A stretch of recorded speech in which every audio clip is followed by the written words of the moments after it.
Good evening, everyone. Tonight's Monday, November 8th, 2021 at 6:30 p.m. It's time for the Board of Selectmen meeting. The first thing, as always, we stand for the Pledge of Allegiance.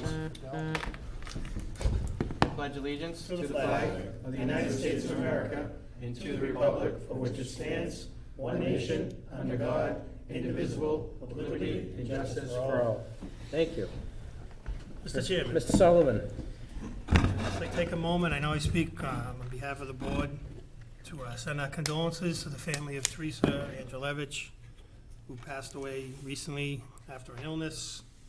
I think the Angelevich family goes without any further ado. Everyone knows who they are. They do a great job. Dickie Angelevich has been conservation a number of years. His son Jonathan was a water commissioner a number of years. First family to volunteer when you need something, you need help. So I know, again, I speak on behalf of the board. We send out our condolences to the family of Teresa Angelevich. Thank you, Mr. Sullivan. Condolences. We have our student representative here tonight, Abby Cooper, or Abigail, which would you like? Abby. Abby Cooper is here. Abby, would you like to introduce yourself to everybody at home? My name is Abby Cooper. I'm a senior at Shepherd Hill. Yep. And what brings you here? What are you interested in learning and about town government? I have an interest in political science, so I really just wanted to see how stuff like this works and how you guys function.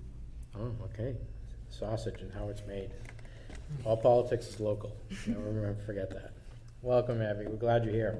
Mr. Chair, I'd like to welcome Abby. And Mrs. Sullivan. we had a little chat in the other office. I had the wrong sport. I knew she was an athlete. She's an accomplished athlete at Shepherd Hill, and I'm sure we're going to get good updates on the athletics and academic programs. Awesome. All right, welcome aboard. Item 2 is the consent agenda. We have the minutes of October 25th, 2021. We have the Agricultural Advisory Committee. We have an appointment of Caitlin Rosinas Hanson with the term to expire June 30th, 2024. And a constable appointment, Bradley Mayotte, with a term to expire June 30th, 2024. Board members. Mr. Chairman, Mr. Ruda. if we could pull the constable out and vote that separately with a contingency passing, contingent upon a successful Corey background Oh, check. yep, good call. Which didn't come back in time. Okay. So, Mr. Chair, before we take a vote, the Dudley Ag, I know they're underneath us. Does that give them all the members they need? Are they still looking for more members? I believe they've got Caitlin. Is Caitlin here? Are you Caitlin? Caitlin, you're here. Oh, you want to come up and tell us a little bit about yourself and why you're interested in the Ag Committee? Sure. Hello, everyone. My name is Caitlin Rosinas Hanson. I am interested in joining the Agricultural Advisory Commission because I have deep roots in agriculture, both here in the town as well as professionally. So I currently work for the Massachusetts Department of Agricultural Resources. I'm in their Agricultural Markets Division. So I do marketing and promotion for agriculture throughout the state, as well as our Massachusetts Dairy Promotion Board. And then my own background, many might recognize the name Rosinas as Rosinas Farms over on Ramsarn Road.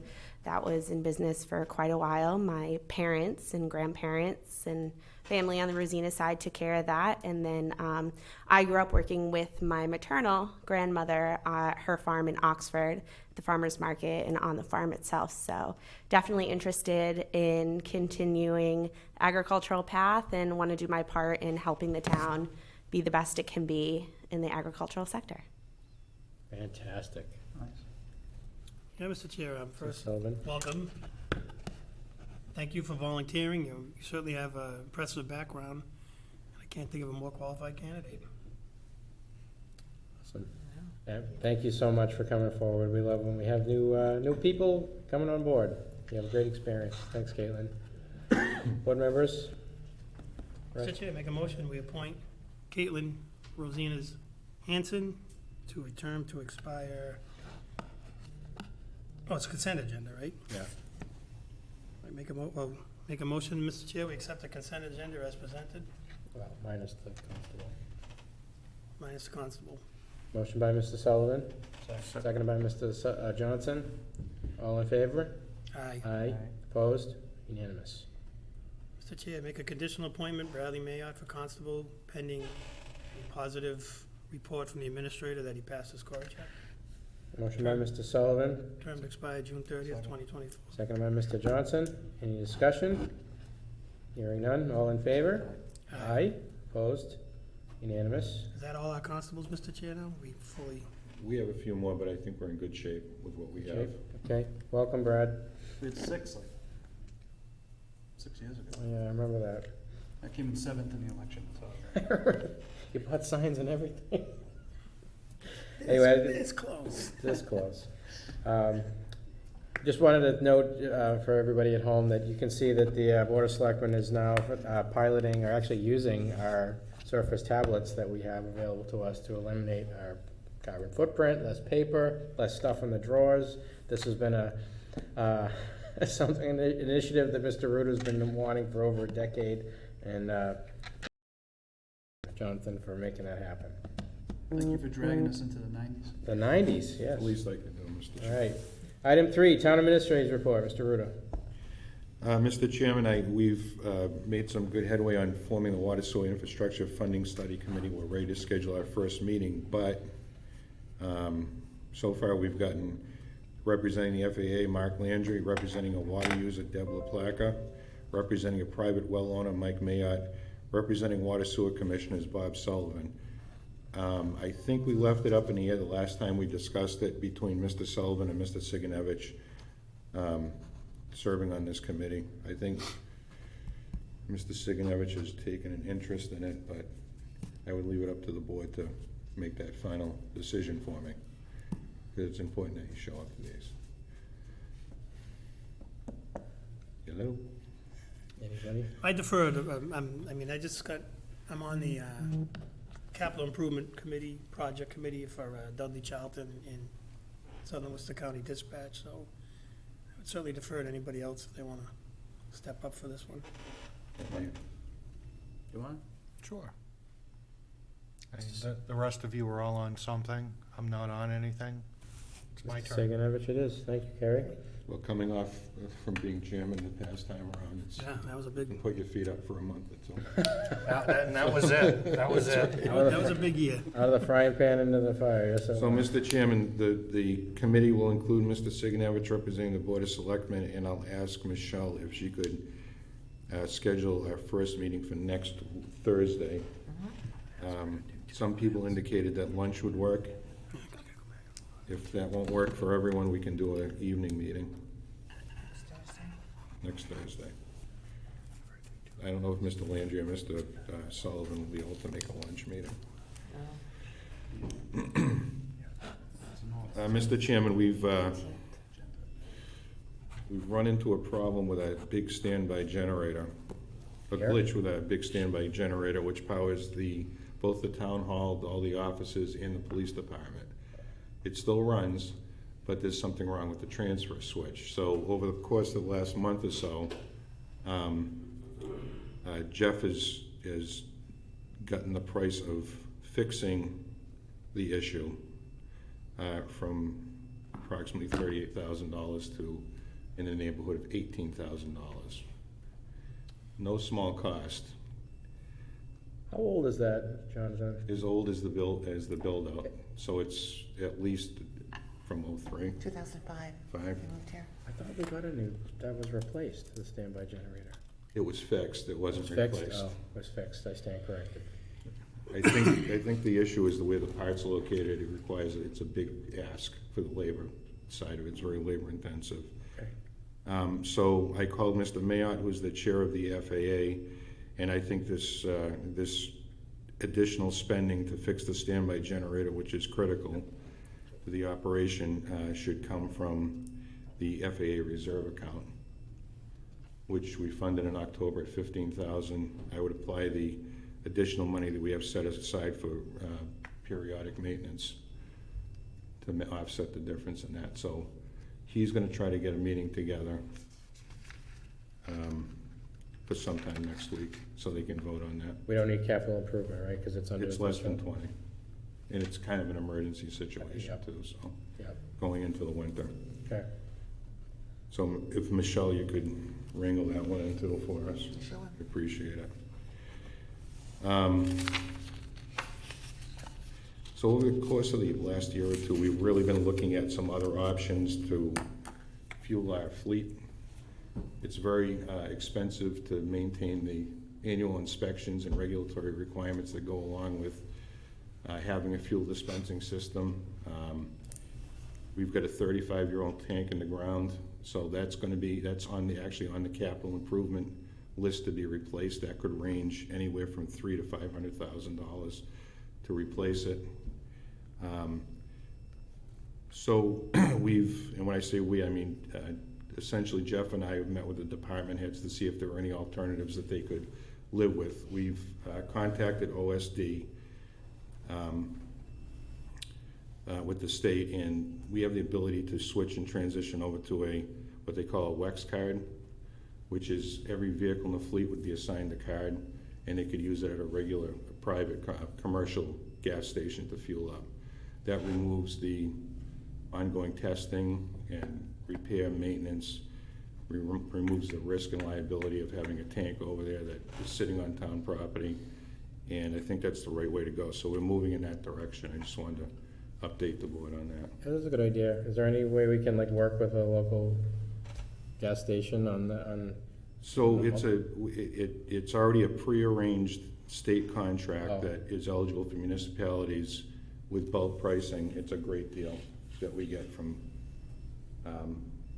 most of these stations. We'll eliminate, 95% of the stations in the state will take it.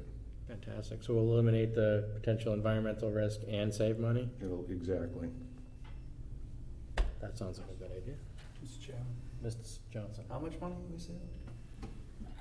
Well, if we have a 35-year-old tank that needs to be, 3 tanks that need to be replaced, right off the rip, it's $500,000. It could be upwards of $500,000 to replace that. It's $8,000 to $10,000 a year for regulatory compliance inspection and that sort of thing. And if we ever had an accidental release, that could be, the insurance premiums alone would certainly offset the several cents difference in cost from bulk buying to using local. To put a number on it, we're probably saving close to, over the course of 10 years, at least $1 million, because that tank needs to be replaced almost immediately. And there's no risk, no liability. We've met with all the department heads that maintain a fleet. They're all on board with it. I think it's a great idea. Mr. Singovich? Now, each vehicle would have a card.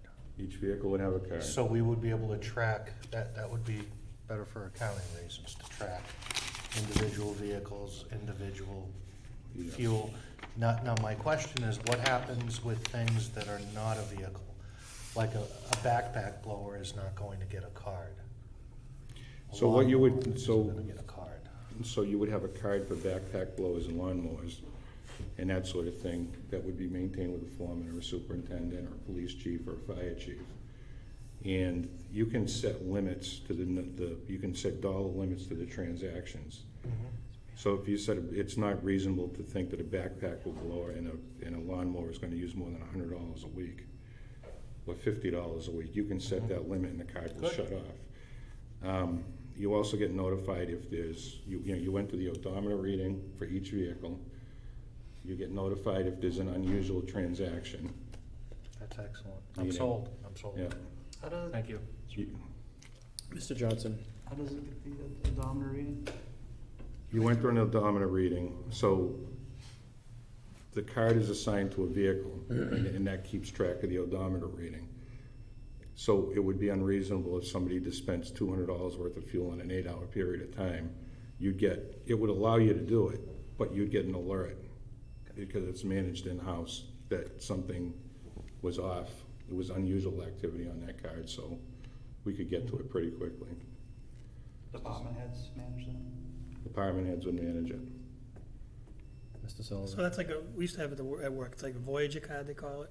You have to, like you said, enter manually, enter your individual PIN number, Your PIN number, your employee ID, right? It generates, like you said, if there's an unusual mileage figure, Sometimes you could key a wrong number, Mhm. it would generate like an error report. The next, whoever's in charge of the Right. department would go in the next day and it would show up. Like you said, if it's That's correct. an ornament amount of fuel, definitely trigger. Similar what they have now, you have a fob now, right? Everybody has their own fob. Yeah, it's actually a key. What's keys now? Yeah, so you know who it is when they're down there anyway. We're just eliminating, as John said, DEP risk, Okay. replacement cost. To save $1 million, you guys ready to handle all those fun activities? Yeah, so, The answer is yes. essentially, the town doesn't, you know, if we're talking about half $500,000 in cost to remove the existing tanks and replace them, the town, quite frankly, doesn't use enough fuel to justify that kind of money. So this works out well. They'd be identified, each vehicle would have a card in it. It would be identifiable by that card and by department. So each department would have a breakdown of the fuel usage per department. Those reports would go to the treasurer's office and in a similar fashion to the way it's done now. It's just a key system that works now, so. Jeff, it's good for you too, because you don't have to worry now about someone not locking the gate, which I know has happened in the past. There's been gates left unlocked or left open. And And even more so the environmental risks, as John said, and, you know, the oversight of the fuel island and everything. So, you know, we could move forwards with an above-ground installation at some point in the future if it made sense to do that, and we could certainly investigate that and the cost associated with setting up on-site fuel, particularly for snow and ice. You know, it would make sense to have something like that because right now, at least, there isn't a local station, you know, a station in town that's open 24 hours a day. So there are advantages too, like John said, they do the tax abatement through their system. There's a Tiered, discount that's applied. 2 to and- 5 cents per gallon for example, for a Gulf station is a 2 to 5 cent depending on, it's a tiered discount depending on how many gallons are dispensed. Minimum 2 cent, 5 cent maximum off the pump price. Plus Plus a waive the 1.5%. Plus no taxes. 1.5%. Yeah, the Gas tax almost abatement is up front, and It's a no-brainer, really. that's in addition to using, if you adopt the state plan, it's 1.5% off any posted price. So you're getting 1.5% off plus 2 to up to 5% per gallon. So it makes all the sense in the world to get rid of that liability. It's peanuts in comparison to what we could face. Right, Mr. Chair, we trust the department heads to set their own policy or a group policy townwide, for example. In the winter, if the vehicle's at a half a tank, you automatically fill it, whether there's a storm coming or not. You know, in the summer, you give maybe a little more leeway if you're not plowing and sanding for highway, for example, but, you know, you don't wanna see one guy getting sent to the station 6 days in a row because he's the 11 to 7 guy, you know, or whatever. You wanna make sure they share the burden, I guess. Can't take that long to fill up gas. They do in their own vehicles. Most people do anyway. There is, we haven't gotten all the information on it yet either, but there is an outside vendor that is capable of providing skid tanks on an emergency basis, and Within 2 hours. allegedly within 2 hours, they can have fuel on site. Like a huge storm event where they're plowing 36 hours, or whatever, yeah. Right. Perfect. Need a vote on that, Mr. Chair? Or is that just I your was just gonna report? move forward with it. Yeah, no, with, I just wanted no it to come objections, as I a think, surprise. I think that's a Thank you great for that. idea. No, great. Anything else, Jay? Yep, quickly, November 10th at 7 PM, the special permitting process for Stevens Mill will begin.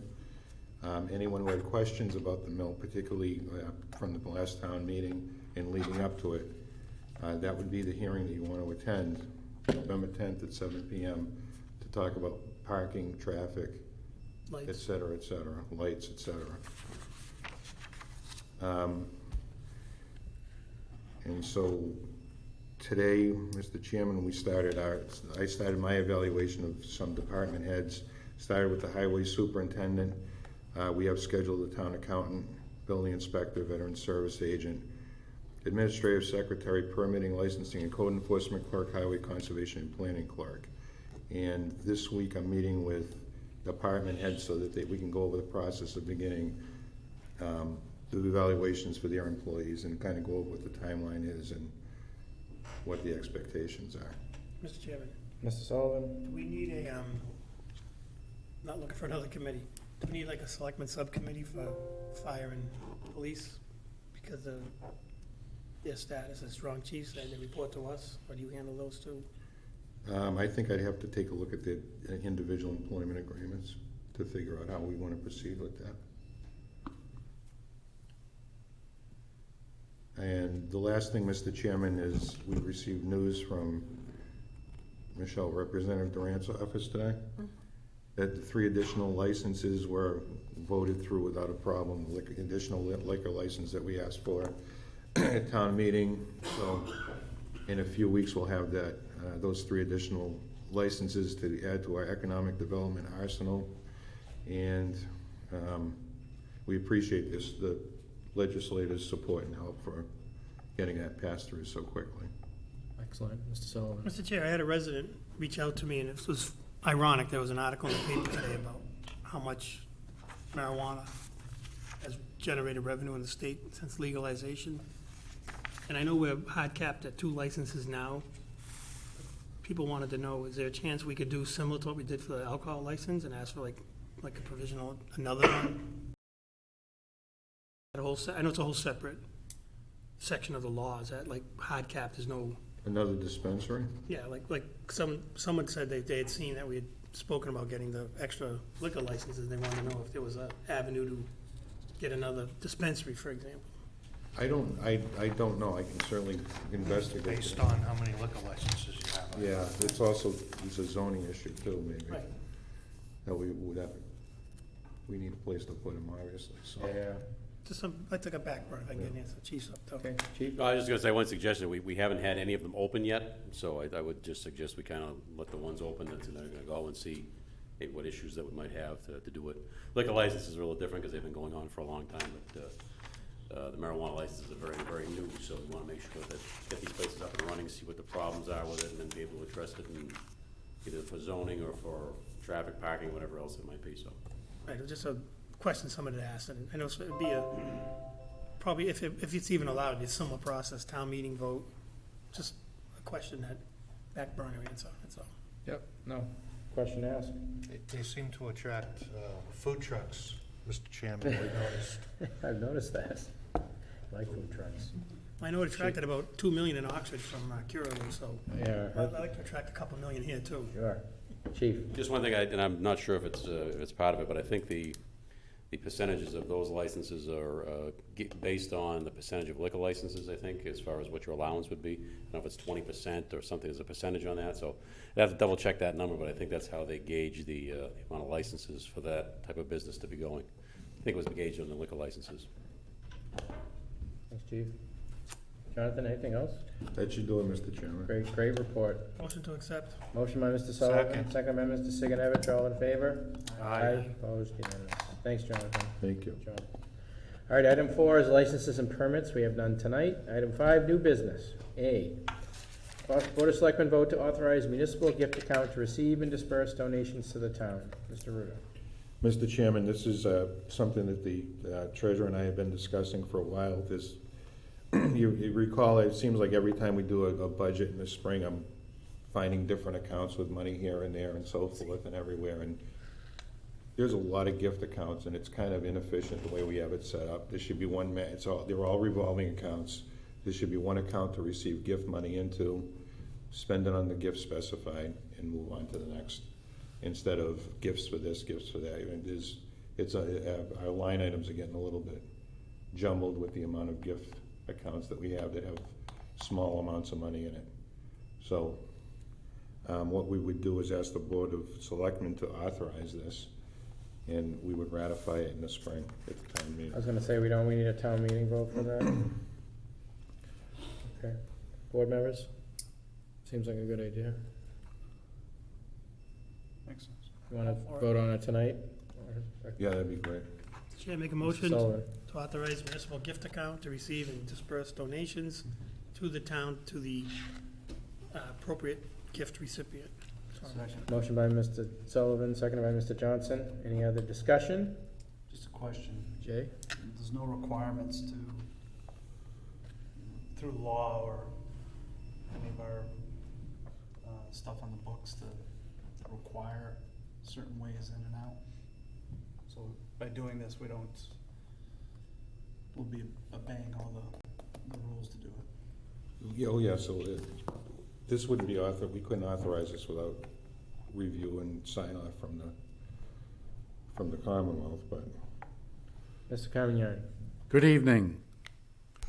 Usually I'm the last one called up. I'm flattered. I get to come up early in the program. Because you volunteered. That's right. You know, pay no attention to the ball and chain around my ankle. I think the idea of the gift account was to eliminate some of the red tape, not specifically the Halloween tree lighting, anything like that. The idea is, and the town administrator should be able to, or through Michelle, spend some money for the pieces that don't fit into the puzzle. You have a highway superintendent, and you pay him from a budgeted salary line item. There's going to be something that he might need that kind of a quasi-expense. What do? We can go through and take care of a few of those things with this. And it's a tool. It's a tool. The money that comes in isn't tax money. It's not really a budgetary account. So you got the money coming in. You have the people who are going to spend it on what the selectmen believe is a good thing. You know what I mean? You're not transferring it to salaries. You are taking care of, oh yeah, hey, wait a second. During the Halloween, a light fixture broke. How do you fix it? Well, that would be a great example of something like that. So it's a good tool, a little more efficient, small dollar scale. I'd love to see a gift account that had just mountains of money in it, but it's probably just a modest amount. Mr. Johnson? So by salary, it's not a way to just pay like overtime accounts. Right. This is for everything that sort of falls outside of buying salt and sand. You're going through and paying a bill at high-low gas to get a cruiser inspected, things like that. Those are all provided for. There's some things you'll just never provide for with taxation. Before the town administrator is out of the conversation, the water rate paying study, I was part of that. Did you? Yeah, you and I are both part of it, Rich. Okay, all Ex right. officio. Okay, very good. Thank you, Rich. Thanks, Rich. Okay? So I think, Mr. Chairman, if the overall question is protecting the intention of people who are generous enough to donate, that's of course what we would do. We would use it for, we'd make sure that was the first and foremost priority. Okay, any other discussion? Hearing none, all in favor? Aye. Opposed? Unanimous. All right, thank you. Good idea, guys. Item 5B, Board of Selectmen vote to authorize revolving account for the Title V inspector. Mr. Ruda. Mr. Chairman, as you know, we signed the IMA with Webster recently for a health agent and Title V inspector. This is the first time we've had two separate positions like that. So as part of that IMA, we're paying the Title V inspector through fees collected as part of that inspection, with 30% of that fee going to the Title V inspector, 70% going towards the town, and that's a similar setup to the revolving accounts that we have for the plumbing and electrical inspector, except the percentages are a little bit different. But so I would ask if the board would authorize a revolving account to accept those fees into that account and to pay out of that account to pay the Title V inspector for his services. Okay, board members? It's your pleasure on that one. Other one that makes sense, Mr. Chair. I think it does. I'm sorry. Mr. Johnson? I think it's the right thing to do. Okay. Move forward and make sure we have someone to do that work. Make a motion, Mr. Chair, to authorize a revolving account for the Title V inspector funded through fees generated. Second. Motion by Mr. Sullivan, seconded by Mr. Johnson. Any other discussion? Would you mind adding to that motion to, with the fees outlined in the IMA with Webster? No problem. Yeah, Can add that, Michelle. Okay, go with the seconder, okay. Any other discussion? Hearing none? Second it. Oh, okay. I'm sorry. Opposed? Unanimous. Thank you. Item 5C, police chief is here. Yeah, he's asking to declare a full-time opening for a full-time officer, Chief Wayner. Thank you, Mr. Chairman. Yes, just a little bit of an update. This past week, we held our exam and assessment center for lieutenant. That was very successful. Had all 3 sergeants and one of the patrolmen that participated in it. Everyone passed it. It was a very intense session. I'm sure I'll have the final report for you very soon. But it's a real credit, as we had mentioned, about the members of the department that can go through that process and all pass. So it's a real good reflection on us that we have quality people that can step into those positions. So I'll be bringing something forward to you on that as it moves along. So it's all part of the process here, depending whatever happens. As you know, if it's one of the sergeants that moves up, there'll probably be a sergeant's opening. There'll be obviously a patrol opening as everything kind of moves up the line. And so what we're trying to do is get the process going with declaring an opening for the patrolman, so we can get that moving forward. We have 2 individuals that still remain on the list from before, from our last appointment. Both of them are females. They'll both be eligible for the position. And so I'd be sitting down with the command staff to review the recommendation for the board to consider for that spot. I have an officer that's out now that was hurt off duty, who's probably out for an extended period of time. So we're addressing that. In addition, the police academy will be starting up after the first of the year. So my intention would try to have a person in place and ready to go for that whenever that comes up, because that's going to be about a 5 to 6 month training program. And I don't want to have to delay that further into the summer and set things back any further than we have to. So basically all I'm asking at this point is for the board to declare an opening. You're not appointing anyone, you're not doing anything else outside of us being able to get the process going and get that to you. And I can come to you at the next meeting with further information, and I can certainly discuss any issues that you might have going forward. But I think the earlier I can get this going, the better off we are. So again, there's nothing that you're not hiring anyone, you're not appointing anyone tonight. This is simply just the procedural fact of the board declaring an opening, and then we can take it from there. Mr. Chair, I have a question. Sullivan. Question outside, just something on the chief just said. Chief, the person that was injured, first off, we obviously hope everything's okay and you're well. Me too. Is that backfilled by overtime, or if it's a long-term absence, you allowed to fill that with reserves? Well, we can, but we're filling in with reserves where we can, but it definitely puts a hamper on operations. I've moved some staff around in order to eliminate some of the overtime that goes with it. And yeah, we're able to use reserves in some of those spots. But again, it's a challenge, but we're gonna try to do the best we can.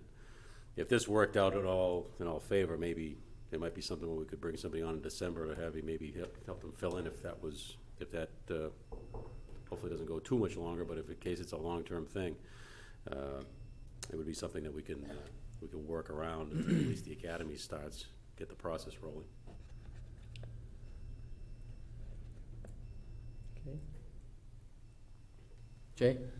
So we're creating the opening to be ready for the opening created by filling the lieutenant position. Correct, yes. So what I probably will do is probably for your next meeting, I'll have all the lieutenant's process and everything for you. I know we had declared it for some point in January or after the first of the year, so there wasn't a set date that the board put down. But I want to get that to you. And then in the anticipation that we'll have an opening from that, it all kind of rolls up the line So you'll have the lieutenant move up, and if it's one of the 3 sergeants, at this point, if that person moves up and assumes that position, we'll have a sergeant's vacancy to fill. I'll have a recommendation for you on that as well. And then the patrol vacancy backfills the extra spot. Kerry? When will we have the names for the lieutenant to appoint that? I will get that to you probably this week, because again, I got the preliminary list, so I didn't want to release any names or anything at this point on how people finished, but I will get the list to you, and I'm hoping to get their report that outlines the entire process for you, so you'll have it for your information purpose. But again, it was a pretty extensive process. They took an 80 question test that was both based on management books, law books, and our policies and procedures. They had to get a minimum of 70 to qualify for that. And they took 5 different assessment exercises that were conducted by a panel of either retired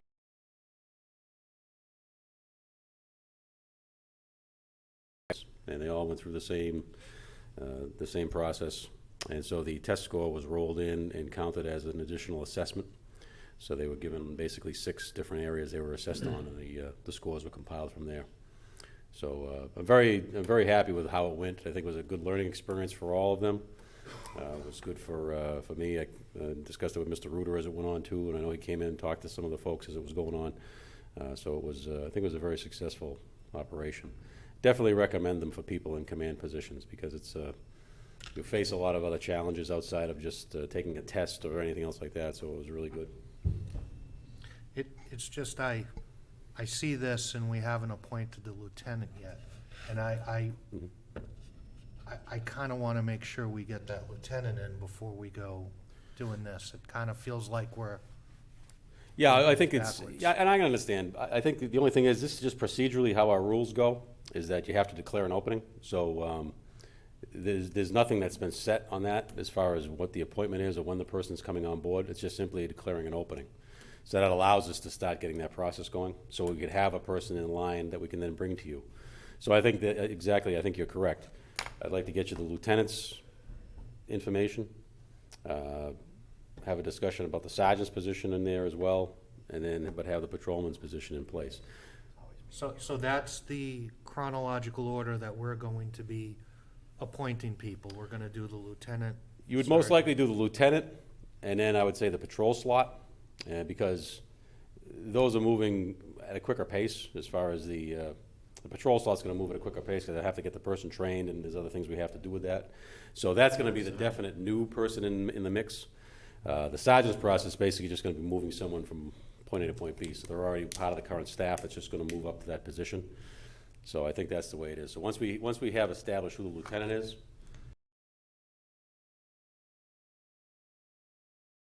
we're going to have to backfill with a patrol officer. So. Okay.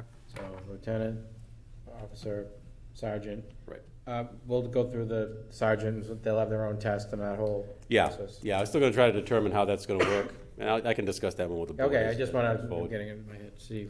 Yep, kind of along the same line, Kerry, we haven't even laid out, like, we laid out the lieutenant process, we haven't even laid out who the candidate's gonna be, what kind of contract they're gonna have, because they're gonna be out of the union, it's gonna be contract, right? With I understand it's a patrolman we're talking about, but I'm sure some kind of probationary period where both sides could revert. And then we'd have to go back to candidate 2, move up. Yeah, I'm not saying candidate 1 wouldn't take it and be a resounding success. I'm sure whoever it is going to be. It's just, I understand, but even Chief Ignaletti said expediting it. If we declare tonight, which is obviously the first step, we are gonna get a name at the next meeting, and the overt decision is going to be expected to move while we're still moving through the lieutenant's process. Well, I think the process is going to go. You'll get the lieutenant's recommendation by the next meeting. There's nothing to say that by the next meeting you have to appoint a patrol officer. The issue is I want to get this going and try to get everything set up in place, because I hope to get the person's going to have to go through the police academy. So I hope to get them secured in a spot. But that's what I'm going to need. I would need an appointment and everything from the board to secure that. But I can't do anything right now without just declaring an opening. So right now, all you're really basically doing is a procedural matter of declaring an opening. You haven't set when the opening is going to go in place. You haven't set an appointment date. You haven't set anything right now. You're just simply declaring the opening. And the dates are to be determined.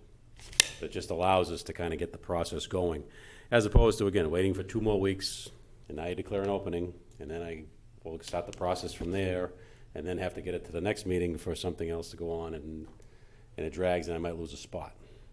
And depending where I got to try to send this person, because these academies aren't happening just like next door. You know, I might be faced with sending a person to Cape Cod. I might be forced to send a person out to Western Mass or Plymouth. I mean, you don't know. It's just going to kind of going where it's open. So that's why I'm trying to work around that spot there. Right, so even though we're not technically doing that, we really are. We open it up, chief's gonna bring a name, we're gonna try to shoehorn it through to make that January deadline. Declaring an opening. You're declaring an opening. Again, the board will have to vote to appoint somebody. So it's under your control when you're appointing someone. But the process that we have for our hirings, the board has to declare by proper vote an opening. And that's just the first step in the process. Carrie? Okay, sorry. You were nodding at me. I'd like to make a motion to open a full-time opening for a full-time officer to be filled at a later date. Motion by Mr. Johnson, Second. seconded by Mr. Sullivan. Discussion? Is that motion gonna work, declaring a vacancy? Yeah, just declaring an opening, that's fine, yes. A date to be determined, that's fine. To be determined. At a later date. At a later date. Could be next week, next month, next year. Okay with this? We'd have to do it, right? So it's another action coming. Okay with the seconder to add that? Yeah. Okay. Any other It's not discussion? it's not an addition, that's what I said. Oh, no, he said, okay, that's fine. All in favor? Aye. Opposed? Unanimous. Thanks, chief. Thank you, gentlemen. Yep. Appreciate it. Thanks, Like I said, Chief. I'll have more info for you at the next meeting. Thank you. And certainly, if anybody has any questions you want to talk about, I think give me a shout. Will do. Thanks. All right, item 5D. We have some thank yous for our past volunteers. Mr. Chairman, Mr. over the Ruda. course of the last year and a half, we've had, limited public meetings. And, I don't want to overlook the volunteers that some have moved out of town, moved on to different committees. I wanted to wrangle everything in and make sure that we at least publicly mentioned and thanked them for their service on these various committees. And so that's the point of this whole agenda item. I like it. It's a fantastic idea. I'm going to read their names right now. Mary Beth Marziotti, Personnel Board. Maggie Lavasser, Capital Improvement and Planning Committee and FAA. Frank Gardecki, Conservation Commission. Tom Purcell was our health agent. Lou Perrin was on our planning board. Russ Gilio was our alternate on the planning board. My good friend Peter Fox, the Personnel Board, and Bill LePage, Planning Board. Thank you all. Board members? Mr. Chair, a lot of good people on the list, a lot of talent. I know some we did acknowledge when they left, some we may not have, but certainly we thank them all. Their skills were utilized and necessary, and they know the door's open if they ever want to come back to another committee or same committee. If there's an opening, please don't hesitate. And I would add to that list, Mr. Chairman, Jamie Terry, who was for a short time our health agent. Amy Terry. And she serves on the Charlton side of the school committee now. Yes. Okay. A lot of talent on this list, and they all were fantastic at their jobs. So, thank you all. All right. 5E, Veterans Day Parade is this Thursday, November 11th at 11 a.m. Mr. Ruda, anything else to add? Veterans agent, is he here? Nope, he's not. I know that if you're going to participate in the Dudley portion of it, you'll be here at the town hall at 10:45 a.m. this Thursday. I will be here. And then the parade will take us to Webster Center, where they will repeat the program. Mr. Chair, too, Mr. Sullivan. if folks want to start, it's not as early as Memorial Day. It starts over at the entrance to Thompson Road, Webster, 9:45. And the St. Louis Schoolyard is their parking area, that's their rally point, and they come here. So if you want to get up a little bit earlier and go right to the beginning, it's in Webster. And as you stated, we proceed out of here at 11 sharp, and they're never late. We head downtown, and depending upon who the guest speaker is and are, we're usually out of there by 1 o'clock. I'd just like to make a note, Mr. Chair, Dudley's own U.S. Navy veteran petty officer, 3rd class, Francis J. Mikulachek, also known as Elvis, will be this year's Grand Marshal. If you know Franny, to know Franny is to love Franny. He's a heck of a good guy and a well-deserved honor. So on behalf of the board, we send our congratulations to Franny Mick. Sure is. I love listening to him sing at the Strawberry Festival in years past. All right, so hope to see people there to support our veterans. All right, 5F, Building Department hours. They're having a waiver request for evening hours. Mr. Ruda. We have 2 requests for waivers, Mr. Chair. Oh, yep, and item G is water sewer as well. So I'll just refresh the board about the bylaw, which I included as part of tonight's information. The following offices: town clerk, town treasurer, collector, personnel board, board of assessors, board of health, building inspector, planning board and zoning board of appeals, board of water and sewer commissioners, conservation commission, and the board of selectmen shall have office hours 1 night a week without any increase in the number of hours currently worked. And the board of selectmen shall set the appropriate day and time within the week. Upon request, the board of selectmen may waive this requirement for a specific office. And there's some obvious takeaways from that entire bylaw. So we've got 2 waivers in front of us. We recently returned to night hours, and those are the first 2 waivers that we've received. It's my opinion that there's a reason why the waivers, the ability for the Board of Selectmen to vote on waiver requests is included in the bylaw, and that's that I'm not of the opinion that one size fits all when it comes to the committees and commissions and so forth. You know, for example, the personnel board has a very different function.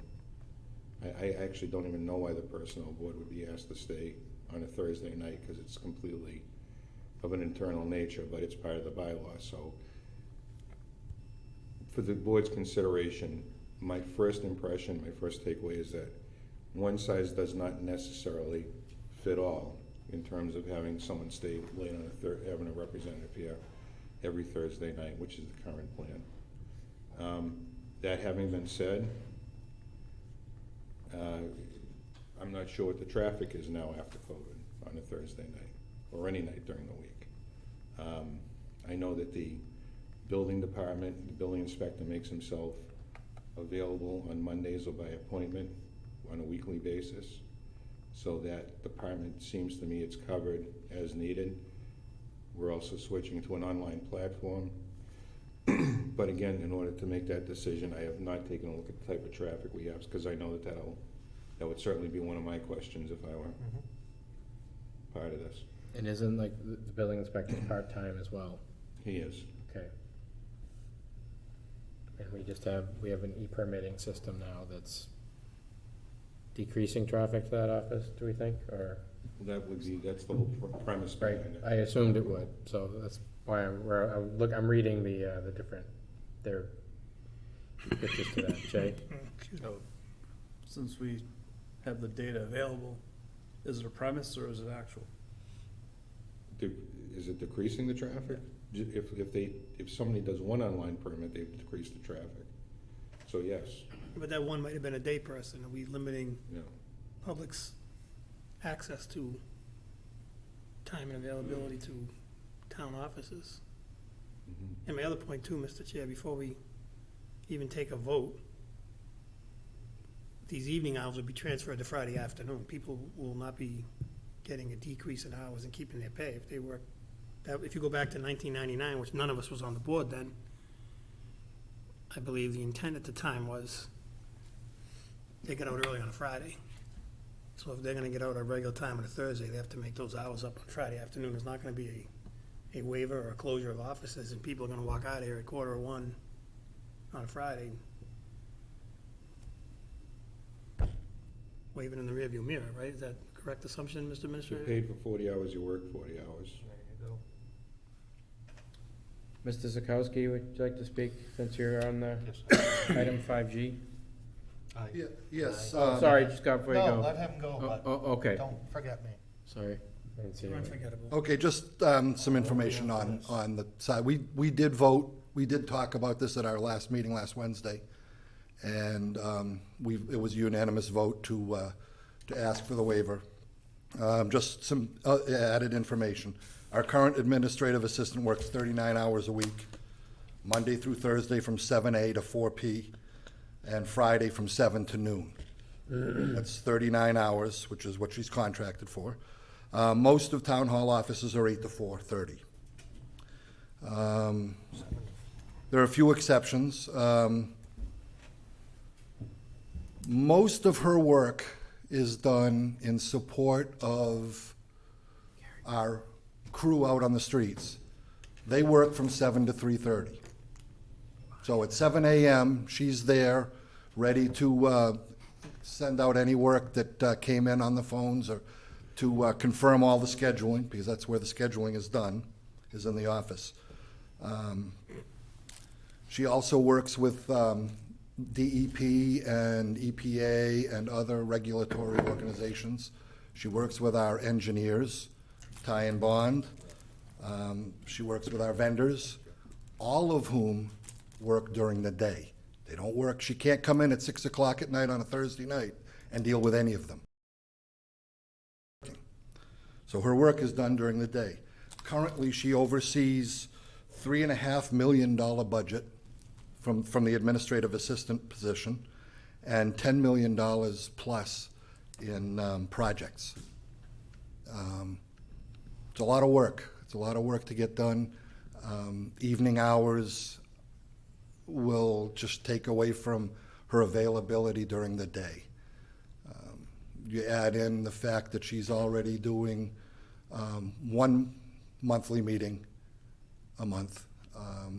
In the last year, I can say that we've had at least 5 second meetings in a month to deal with other issues. So those hours have to be dealt with. And our meetings, it was great back in the day when a meeting was done in an hour. We haven't seen a 1-hour meeting now in over a year. Some of our meetings are lasting longer than 3. That's 3 hours here for those that have to be made up somewhere else. So it's just at this point, taking those 2 hours off of her regular work days isn't going to be efficient for her. There was, yes, and yeah, and she had, we did talk about it, and we can do actually any night by appointment. So she is agreeable to do meeting someone here by appointment in the evening if needed. Most of our permits are all pulled by contractors. And if someone's coming in to ask for permission to hook up, they come into our monthly meeting.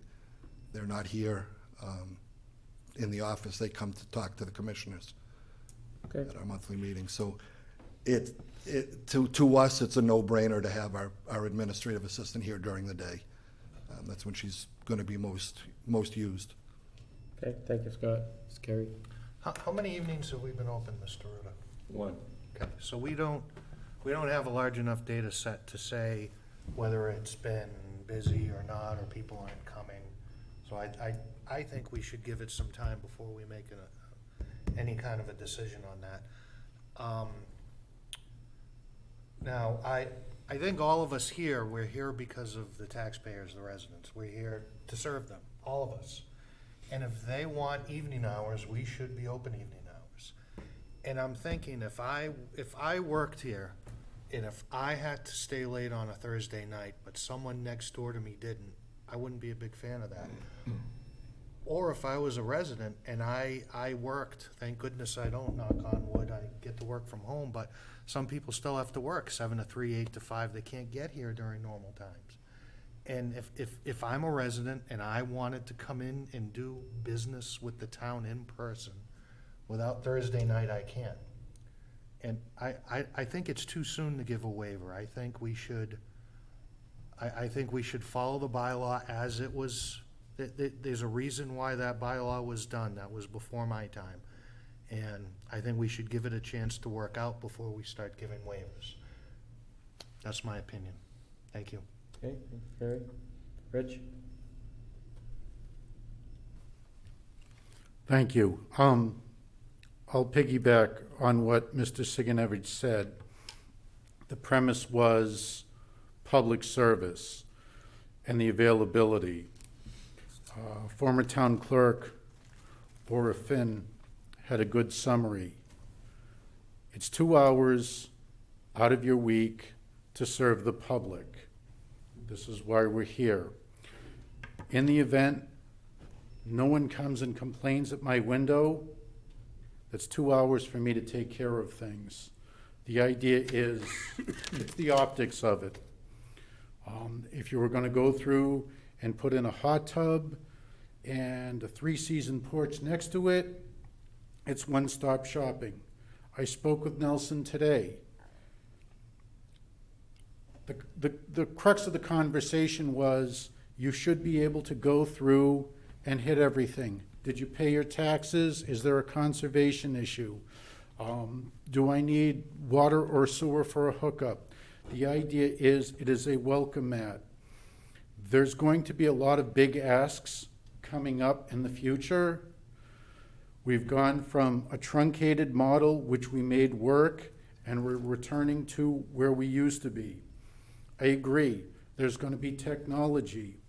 In my opinion, I want to be able to hold up my sign that says, you can come in on Thursday night, but you can also pay with your phone. You can go through all of the idea is, we should be broadening things and not retracting things. And at no point do I want to, I don't think the board, my opinion, the board should be saying, we'll need you, we won't need you, we'll need you. The idea is, it's open and inviting. Even to the point where somebody comes in, an old schooler says, I've got a complaint, where's the town administrator? He's got a long enough day, but there at least needs to be someone who would.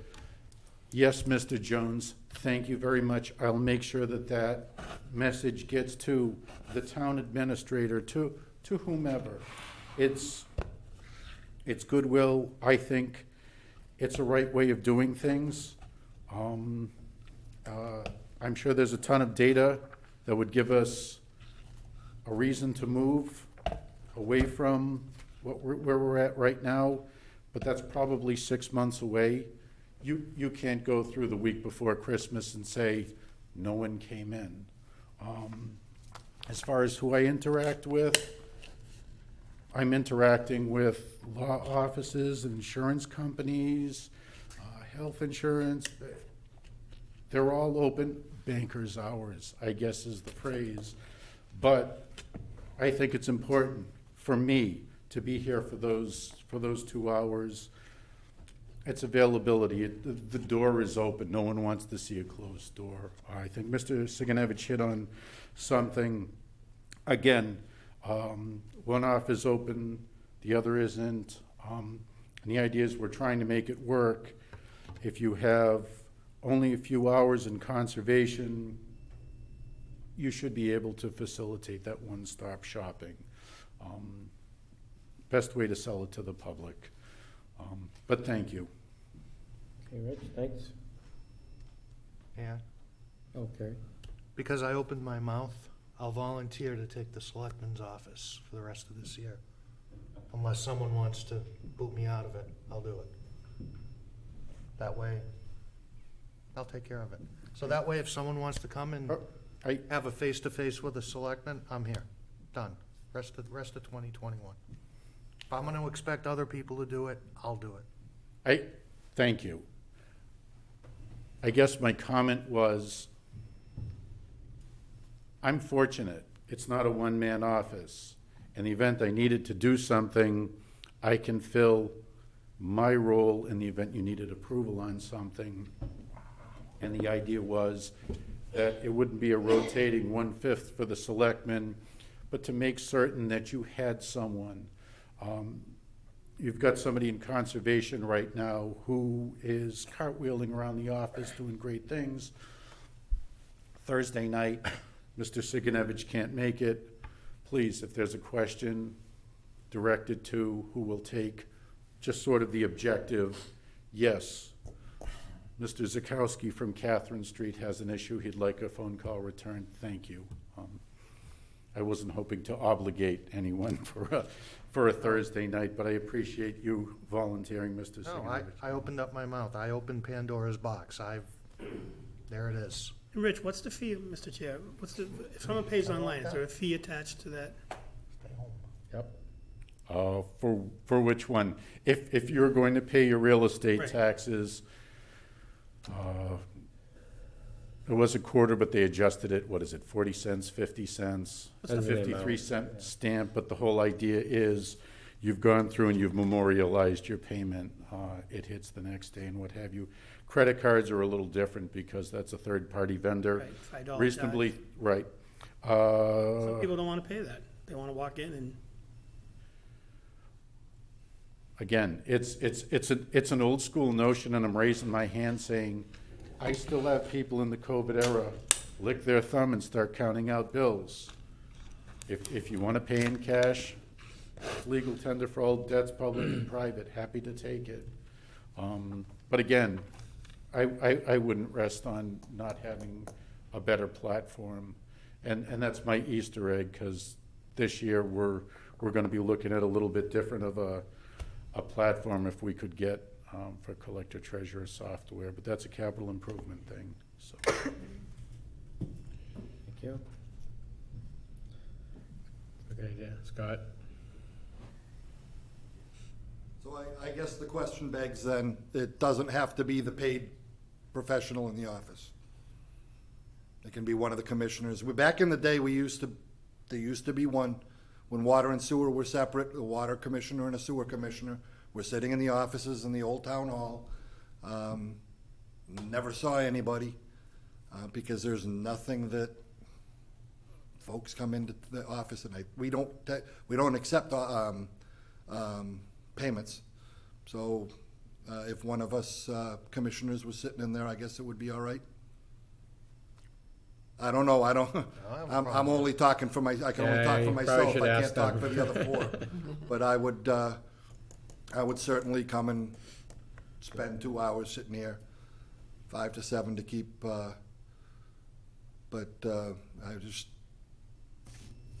We all signed up for this. It seems a waste. It's not a proper use of time. We don't collect bills. We don't. All of our Questions on bills. all of our permitting is Rich, hang on. done. All of our permitting is done through our monthly meetings and through general contractors during the day. But that's Okay, okay. so thanks. before Rich comes up, Mr. Chair, Mr. Sullivan? maybe as a compromise, if you read that bylaw, it was amended a couple of times. And I seem to recall the 2009 amendment, well, by article, probably 2007 started, 2009. There was, as Mr. Johnson likes to say, there was data, data presented showing foot traffic, showing usage in those timeframes. And as Kerry asked Mr. Ruda, we've only been open once. Is this something we could revisit? Let's get some data, let's get some numbers, because I certainly, at the risk of pitting an office against an office, which is not my intention, like the building inspector, he's a 20-hour-a-week person. And I'm gonna go out on a limb and say he works more than 20 already. I know he does. If he has to be here and it's gonna affect his inspection schedule, Well, I certainly understand that. I mean, we don't expect the electrical inspector to be here, for example, but now we have full-time clerk to cover those offices. I just think before, I'm not saying one office is more important than the other, that's not my intention. Not one person has more help so they can spread it out. Not one guy's gonna volunteer, take the load off us. I just think we should get a little more info per department, just to see exactly what they have. Give this online portal a chance to get up and running a little bit more. You know, and anybody can not make it if there's an issue, like water sewer's elected. If they can't make it and they call, you know, their clerk can't make it, and one of them step up, that's what the board's for. That's the ultimate authority resting. I mean, for example, we don't expect Jeff Murray to be here 5 to 7 on a Thursday in case there's an issue with somebody's road. There's a process they can follow. They contact us, we contact Jeff, or they contact Jeff directly. You know, and I can't use police and fire as an example because somebody is in their department handling 24/7. So I just think before we start, yes, no, don't need you. I don't know why this board's here anyway. I think we should just get a little more data, a little more thought process into it, get some input. How about this? I'll keep track of the next few weeks, not next meeting, following meeting. I'll report back and we'll revisit it. I mean, we could even do something as simple as like a sign-up sheet when someone comes in, if they're so inclined. Don't have to give us all their information. You know, Stephen Sullivan, reason to be here, tax collector. I don't need your address, your phone number, you know, or just if they check in and they keep a tally, you know, for example, water sewer might come back and say, you know what, this month we had 2 people. You know, Yeah, it'd be nice to know how many people and what Kerry they're might there get, for. Kerry might get 5 one week and nobody the next, you know? Lying around, they're waiting in the elevator.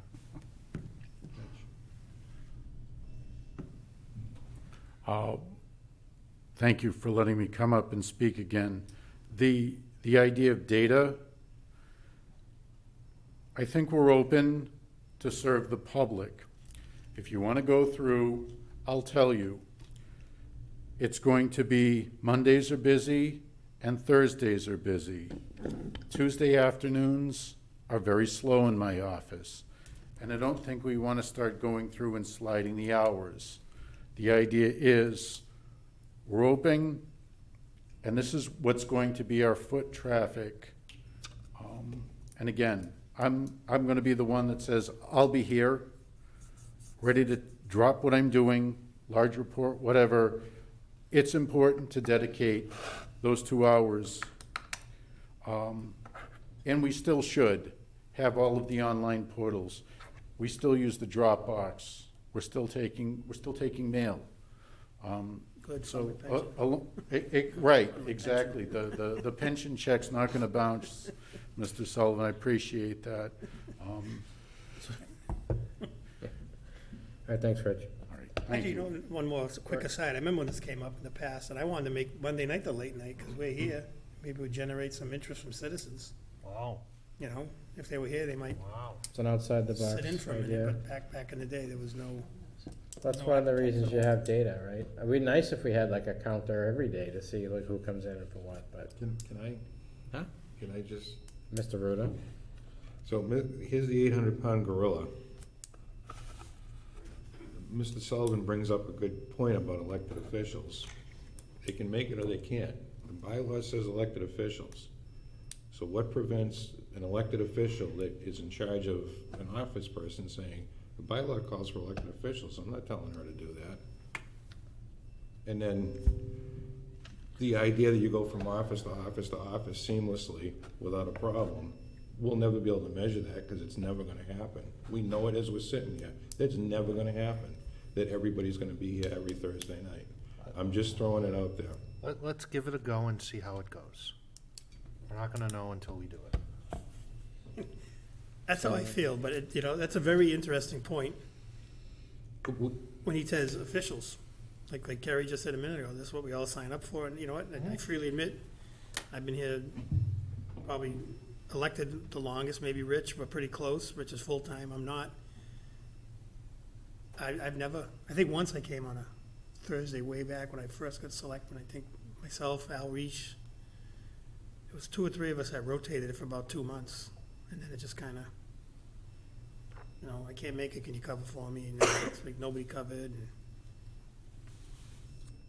like Kerry said, we made our comments, he's made an example.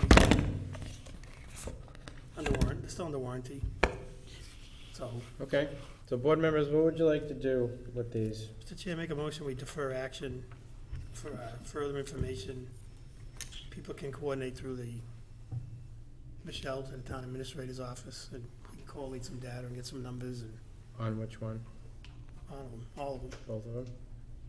Defer action until, I would say, we'll be into Thanksgiving. I mean, part of me says push it after the first of the year, but There it is. We're not open this Thursday night. That's why I volunteered till the first of the year, and I'll second that. We're gonna start Motion by discussing. Mr. Sullivan, seconded by Mr. Sigenovich. That's why I volunteered for the rest of the year, let's see what happens. See what happens. I mean, you got Veterans Day, Thanksgiving, so there's already 2 Thursdays right there. Mhm. And I'm not sure about Christmas, what day that's on. Christmas on a Saturday. Saturday. So you're down to what, 6 weeks, 6 times you have to be here? 5 maybe? It doesn't sound so bad now you put it that way. Any other discussion? Hearing none, let's call that to a vote. All in favor? Aye. Opposed? Unanimous. Data is good. But I thank you for everybody and good discussion on that. Gathering it. All right, number 6, old business, none. Board member comments, Mr. Sigenovich. I want to thank the people that showed up to the town meeting, our most recent one. Nothing happens unless town meeting happens. We need to pass the budget. And I've always said people in Dudley are a lot smarter than people outside of Dudley give them credit for. They made, in my opinion, excellent decisions that night. The town's moving forward, and we all win. That's it. Thank you. Thank you, Kerry. Mr. Sullivan? Mr. Chair, I want to echo that also. The give and take on the creation of the TIF district, kudos to Mr. Ruda, the town hall staff. A lot of people contributed a lot. I remember coming when I was chairman, in the very, very beginning. Carolyn Murray was here, Peter Durant.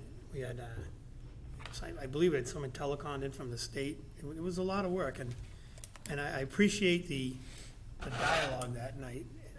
In the past, there's been some dialogue that negative, I don't want to say nasty, but there's been some dialogue which none of us appreciate, including, I'm sure, the people that did it after. It was good. There was people that had some valid questions, some valid points. I think some other people had some information that when they were corrected, realized the value of the TIF district.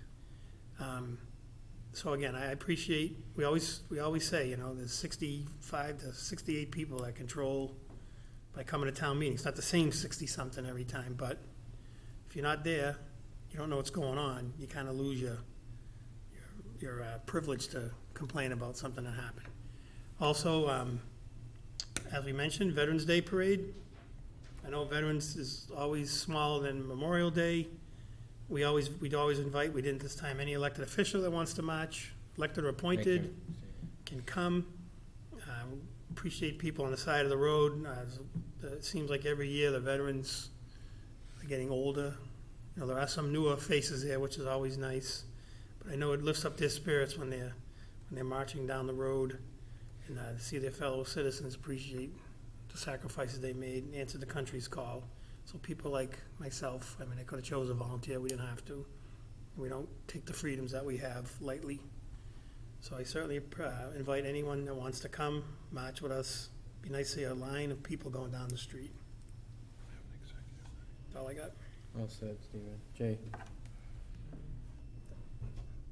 Thank a veteran, if you can. It's something that I really appreciate this town does, and many other towns as well. Because without it, what are your values? And so, thank a veteran. Going back to the TIF zone, it gives you another opportunity to get private investment in an area that could use it.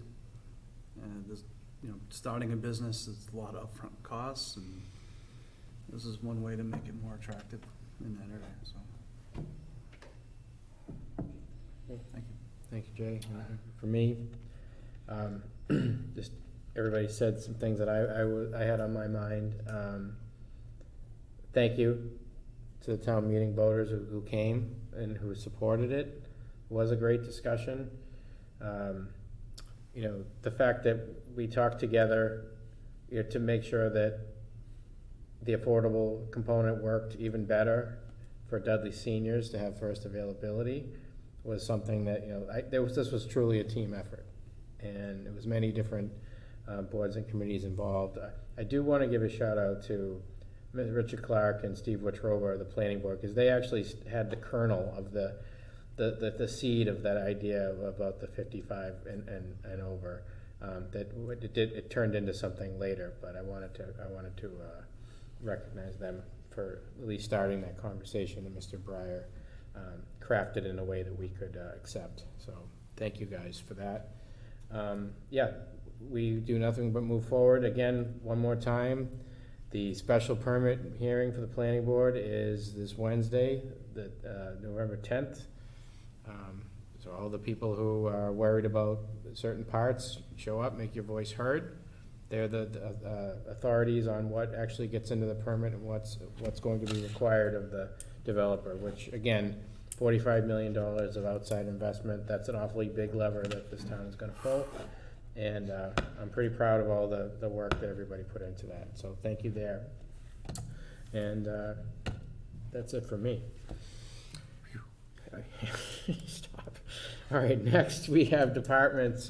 Chief, you have anything? Mr. Chairman, Oh, she's after departments. Thank you, Scott. They need a agenda. I wouldn't forget, Abby. Come on. Saving the best for last, I think that's what That's you're right. She always has, she's always gonna have good stuff to say, that's why. Always on a positive note. No, she's starting off getting a good political science debate tonight. That's Right. A couple of things. We're still having issues with our Facebook account. So if anybody's been trying to get us on social media, that's been an issue we're trying to get resolved. I think since when there was that shutdown there a few weeks back, something got knocked offline somewhere. So we're trying to get that going. So we've been discussing with the fire department about Santa and his guests, the ride around town, like last year. So we're looking at the Friday right after Thanksgiving, so the 26th.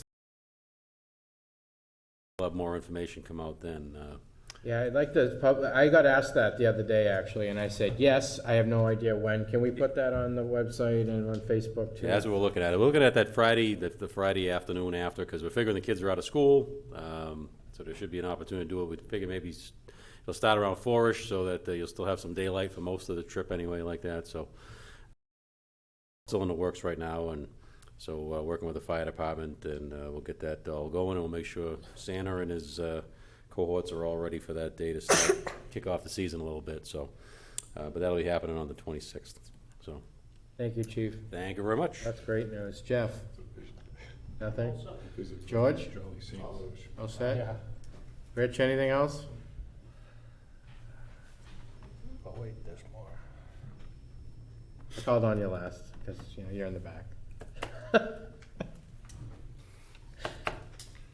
So, start with the positive things.